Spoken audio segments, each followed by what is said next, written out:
जी, तो सबसे पहला टॉपिक स्टार्ट होता है मेटाबॉलिक डिजीज़ का, ग्लाइकोजन स्टोरेज डिजीज़। ठीक है, ग्लाइकोजन स्टोरेज डिजीज़ का इन्होंने सबसे पहले केस प्रेजेंट किया कि 9 माह का बच्चा जो है वो प्रेजेंट करता है स्वेटिंग एंड टैकिपनिया के साथ। ठीक है, बच्चे को जो है स्वेटिंग हो रही है, टैकिपनिया है। क्लिनिकल एग्जामिनेशन पे 5 सेंटीमीटर की इसको हेपेटोमेगाली है। रैंडम ब्लड ग्लूकोज लिया तो वो 40 मिलीग्राम पर डेसीलीटर है, यानी बच्चा हाइपोग्लाइसीमिक है। Hypoglycaemia, sweating, tachypnoea, hepatomegaly. Liver biopsy से कंफर्म हुआ है कि इसको ग्लाइकोजन स्टोरेज डिजीज़ है। एक्चुअली क्या होती हैं ग्लाइकोजन स्टोरेज डिजीज़? ये हाईली ब्रांच ग्लाइकोजन, हमें पता है कि हमारा एक हाईली ब्रांच पॉलीमर है ग्लूकोज का, जो कि लिवर और मसल दोनों में स्टोर होता है। आलमोस्ट ये कंडीशन जो है, याद रखें, ऑटोजोमल रिसेसिव है, सिवाय टाइप 7 के जो एक्स लिंक्ड होती है, बाकी ऑटोजोमल रिसेसिव है। ठीक है, तो ग्लाइकोजन स्टोरेज डिजीज़ को हम GSDs भी कहते हैं। तो ज़्यादातर जो 7 वाली टाइप है, इसमें टोटल जो है वो वैसे 5 टाइप्स होती हैं। तो टाइप 7 को तरुईस डिजीज़ या फॉस्फोफ्रक्टोकाइनेज डेफिशिएंसी कहा जाता है, उसमें वो एक्स लिंक्ड है। ठीक है, अच्छा, अब GSDs यानी ग्लाइकोजन स्टोरेज डिजीज़ की जो क्लिनिकल प्रेजेंटेशन है, मैनिफेस्टेशन है, वो डिफरेंट डिसऑर्डर्स में वेरी करेंगी। तो इसमें प्रीडोमिनेटली याद रखें ग्लाइकोजन स्टोरेज डिजीज़ जो है वो लिवर को अफेक्ट करती है। एक्चुअली जो ग्लाइकोजन है उसके ब्रेक डाउन में जो है ये अफेक्ट करती है way the body stores and breaks down the glycogen, the stored form of glucose. तो ये डिसऑर्डर जो है वो कॉज होते हैं जब डेफिशिएंसी हो जाए एक या one of the specific enzyme जो ग्लाइकोजन को बनाने में और उसको ग्लूकोज में कन्वर्ट करने में चाहिए होते हैं। तो इसमें अफेक्टेड ऑर्गन ज़्यादातर लिवर है। लिवर जो है इसको ब्रेक डाउन नहीं कर रहा है ग्लाइकोजन को इनटू द फ्री ग्लूकोज, तो इसकी वजह से हाइपोग्लाइसीमिया होगा इन बच्चों में, स्पेशली फास्टिंग के दौरान, रात को या बिटवीन द मील। तो ये लिवर GSDs को अफेक्ट करेगा। Inability to release glucose type 1, 3, 6 and 9 में। दूसरा, टॉक्सिक एक्यूमुलेशन। एबनॉर्मल ग्लाइकोजन अब टिश्यू में बढ़ेगा, जमा होगा, सेलुलर डैमेज होगा, एंड ऑर्गन एनलार्जमेंट, हेपेटोमेगाली होगी और मसल वीकनेस, मायोपैथी। तो टाइप 1, 6 और 7 जो ग्लाइकोजन स्टोरेज डिजीज़ है, इसमें डायरेक्ट इन्फ्लुएंस होता है ब्लड ग्लूकोज पे, यानी हाइपोग्लाइसीमिया होगी जो इरिटेबिलिटी करवाएगी, सीजर्स या कोमा। टाइप 1 में जो सिम्टम्स एंड साइंस हैं वो बर्थ के टाइम पे प्रेजेंट होंगे या फिर अर्ली इन्फेंसी में अपीयर होंगे।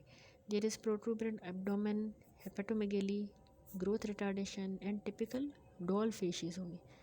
अच्छा, उसके बाद है कि glycogen storage disease predominantly affecting the skeletal muscle. Skeletal muscle में जो है वो याद रखें टाइप 5 एंड 7 होती है। लिवर में टाइप 1, 6, 8, ठीक है, उसका ब्लड ग्लूकोज पे डायरेक्ट इफेक्ट है, hypoglycaemia, irritable, seizure, coma. Type 1, 6, 8 1 वाली में बर्थ के टाइम पे इन्फेंसी में सिम्टम होंगे, hepatomegaly, abdomen, protuberant, growth retardation and doll face. जो मसल को अफेक्ट करती है ग्लाइकोजन स्टोरेज, उसमें टाइप 5 एंड 7 आ जाती हैं। ठीक है, वहाँ 1, 6, 8, यहाँ 5, 7। मसल वाली में बच्चा जो है एनएरोबिक वर्क नहीं कर पाएगा, बच्चे को हाइपोटोनिया होगा, muscle cramps, muscle pain, easily fatigue हो जाएगा और रेयरली मायोग्लोबिन यूरिया हो सकता है। दूसरी होती है जो दोनों को अफेक्ट करें, लिवर और मसल दोनों की ग्लाइकोजन स्टोरेज डिजीज़, ये टाइप 3 है। इनडायरेक्टली दोनों ब्लड ग्लूकोज को भी और मसल मेटाबॉलिज्म को दोनों को अफेक्ट करेगी। ठीक है, तो ग्लाइकोजन स्टोरेज डिजीज़ जो वेरियस टिश्यूज़ को अफेक्ट करती हैं, उसमें आती हैं टाइप 2 एंड 4। इनका डायरेक्ट इफेक्ट ब्लड ग्लूकोज पे नहीं होता या on ability to do anaerobic work. Type 2 जो है उसको कहते हैं Pompe's disease. Type 2 Pompe disease mainly heart को अफेक्ट करती है, हार्ट के मसल को। साइन एंड सिम्टम जो है हार्ट फेलियर के होंगे, कार्डियोमेगली, साइनोसिस या शॉक हो सकता है। चेस्ट एक्सरे पे हार्ट बच्चे का जो है ग्रॉसली इनलार्ज होगा। ये देखिए पॉम्पीज डिजीज़ में ग्रॉसली इनलार्ज हार्ट है, क्योंकि heart failure, cardiomegaly, cyanosis, shock, ये चीज़ें होंगी, पॉम्पी डिजीज़ है। यहाँ पे फ्लोपी बेबी हेड लैग कर रहा है पॉम्पी डिजीज़ में। ठीक हो गया, क्योंकि एनारोबिक वर्क नहीं हो पा रहा और muscle cramp, muscle wasting, hypotonia, ये चीज़ें हो रही है। तो वैसे बहुत सी टाइप्स हैं। टाइप 1 को वॉन ग्रीकी कहा जाता है, 2 को पॉम्पी, 3 में कोरी या फ्रोबी डिजीज़, 4 को एंडरसन डिजीज़, टाइप 5 को मैकार्डल डिजीज़। ठीक है, तो बस आपने ये याद रखना है कि कौन सी वाली टाइप में मसल हो रहा है, कौन सी में लिवर इफेक्ट हो रहा है। ठीक है, तो लिवर में आपने रट लें 1, ठीक है, टाइप जो लिवर वाली GSD है उसमें 1, 3, 6, 9। जो मसल वाली है उसमें 2, 3 एंड 5। ठीक है। लिवर वाली में क्या होता है कि अक्यूट सिम्टम होते हैं, डेंजरस ज़्यादा यही है, फास्टिंग के दौरान बच्चे को लिथार्जी, सीजर, कोमा हो सकता है, तो स्पेशली फास्टिंग में ये डेंजरस होती है। हेपेटोमेगेली होता है इनको, ग्रोथ डिले होगा और मेटाबॉलिक डिसऑर्डर्स होंगे। मसल वाली में ना मसल वीकनेस, हाइपोटोनिया होगा, फ्लोपी चाइल्ड होगा, सिवियर इन्फेंटाइल पॉम्पी डिजीज इसी में आ रहा है, इसी तरह हाइपोटोनिया होगा, जनरलाइज लो मसल टोन और एक्सरसाइज की इनटॉलरेंस होगी, जिस तरह मैकार्डल डिजीज़ में हो रहा है टाइप 5 में, मसल क्रैम्पिंग, फटीग, कार्डियोमायोपैथी भी इसी में होगी पॉम्पी में। ठीक है। अब डायग्नोसिस आप कैसे बनाते हो, आपने ना इन्वेस्टिगेशन करनी होती है upon the type of glycogen storage disease जो आप क्लिनिकली सस्पेक्ट कर रहे हो, इनमें भी तो टाइप है ना, तो प्रिसाइज डायग्नोसिस आप बायोकेमिकल टेस्ट के ज़रिए करते हो, जैसे कि responsiveness of blood glucose to fasting and glucagon, enzyme assay on the leukocyte, liver या मसल। ब्लड ग्लूकोज लेवल देखोगे कि हाइपोग्लाइसीमिया है in the types involving the liver. Glucose tolerance test, ये हम pre diabetic type glucose tolerance करते हैं, curve in type 1। Test dose of glucose is given orally in the dose of 1.5 ग्राम पर kg। Blood glucose shows abnormal high rise and delayed fall. यानी कि आप इसमें ना चेक कर रहे हो हाइपोग्लाइसीमिया को। यहाँ तक हमने क्या देखा कि इन्वेस्टिगेशन डायग्नोसिस जो है उसमें एक तो आप ब्लड ग्लूकोज की रिस्पॉन्सिवनेस देख रहे हो टू फास्टिंग एंड ग्लूकागोन, दूसरा आप एंजाइम असे कर रहे हो leukocytes, liver and muscle. Blood glucose level में मैंने आपको बताया कि हम जो है इसमें हाइपोग्लाइसीमिया होता है उन टाइप्स में जो लिवर को इन्वॉल्व कर रही हैं, जैसे कि टाइप 1, 3, 6 एंड 9, उनमें हाइपोग्लाइसीमिया। ग्लूकोज टॉलरेंस टेस्ट किया जाता है ग्लाइकोजन स्टोरेज डिजीज़ के लिए। ये pre diabetic type of glucose tolerance curve हमें मिलेगा इन द टाइप 1, यानी जो टाइप 1 GSD है, जिसको वॉन ग्रीकी डिजीज़ कहा जाता है, उसमें बहुत ज़्यादा सिवियर फास्टिंग हाइपोग्लाइसीमिया होता है। ठीक है। और उसमें हमें प्री डायबिटिक टाइप की ग्लूकोज टॉलरेंस कर्व मिलेगा। तो जब आप ओरली बच्चे को 1.5 ग्राम पर kg के हिसाब से ग्लूकोज दोगे और फिर उसकी ग्लूकोज चेक करोगे तो आपको एबनॉर्मली हाई राइज मिलेगा और डिलेड फॉल मिलेगा। ठीक है। बढ़ रही जल्दी है हाई बहुत ज़्यादा और फॉल कम कर रही है, देर से कर रही है ग्लूकोज।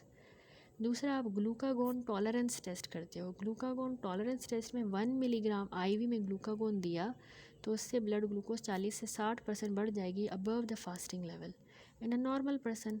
लेकिन जिसको ग्लाइकोजन स्टोरेज डिजीज़ होगा टाइप 1 वॉन गिर की जिसको कहते हैं, उसमें आपको फ्लैट कर्व मिलेगा।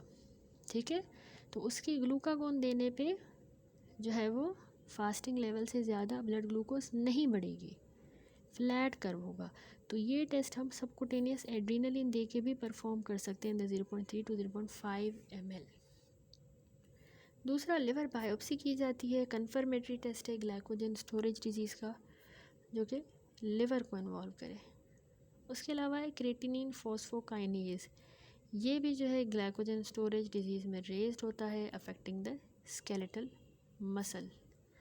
Then है glycogen storage disease involving the muscles can be assessed by electromyography, measurement of the response of the blood lactate to ischemic exercise. Normally there is a brisk rise, but there is a little change in the type 5 and muscle biopsy. ठीक है। Management hepatic glycogen storage disease में mainly हम satisfactory blood glucose हमने maintain रखना होता है उसके level, और लैक्टिक एसिडोसिस नहीं होने देना। टाइप 1 में नॉक्टर्नल इंट्रागैस्ट्रिक फीडिंग ग्लूकोज की देनी होती हैं और बच्चे को ना फ्रीक्वेंट स्नैक देने होते हैं क्योंकि बहुत सीवियर इसमें फास्टिंग हाइपोग्लाइसीमिया होता है। ठीक है। इसलिए कोई specific treatment glycogen storage disease का नहीं है मसल वाली का that impair the ischaemic exercise, ऐसी कोई भी नहीं है जिससे इस्कीमिक एक्सरसाइज जो है वो इम्पेयर हो। लिवर ट्रांसप्लांटेशन ही ओनली ऑप्शन होता है severe hepatic glycogen storage disease के लिए। ठीक है। That's it. तो कंप्लीट होता है ये टॉपिक हमारा ग्लाइकोजन स्टोरेज डिजीज़ेस। एंड इसके अलावा जो है ट्रीटमेंट में बच्चों में यही है कि फ्रीक्वेंट इनको जो है वो फीड देना होता है, स्मॉल लेकिन फ्रीक्वेंट हाई कार्बोहाइड्रेट मील, ताकि फास्टिंग ना हो। और जो लिवर GSD है ना जिसको, उसको अनकुक्ड कॉर्न स्टार्च दिया जाता है। ये स्टेपल ट्रीटमेंट है अनकुक्ड कॉर्न स्टार्च एक कॉम्प्लेक्स कार्बोहाइड्रेट है, वो स्लोली डाइजेस्ट होगा, तो कंटिन्यूस स्टेडी रिलीज हो रहा होगा ग्लूकोज का काफ़ी घंटों तक, तो नॉकटर्नल या फास्टिंग हाइपोग्लाइसीमिया नहीं होगा। ठीक है, अनकुक्ड कॉर्न स्टार्च। दूसरा मैंने कहा ना, एनजी या गेस्ट्रोस्टमी के ज़रिए ट्यूब फीडिंग की जाती है रात के टाइम पे, continuous glucose infusion overnight. Enzyme replacement भी अच्छी है पॉम्पी डिजीज़ में स्पेशली। डाइट में प्रोटीन, फैट, शुगर इनटेक ये सब जो है मॉडिफाई किया जाएगा। एंड कॉम्प्लिकेशंस की मैनेजमेंट।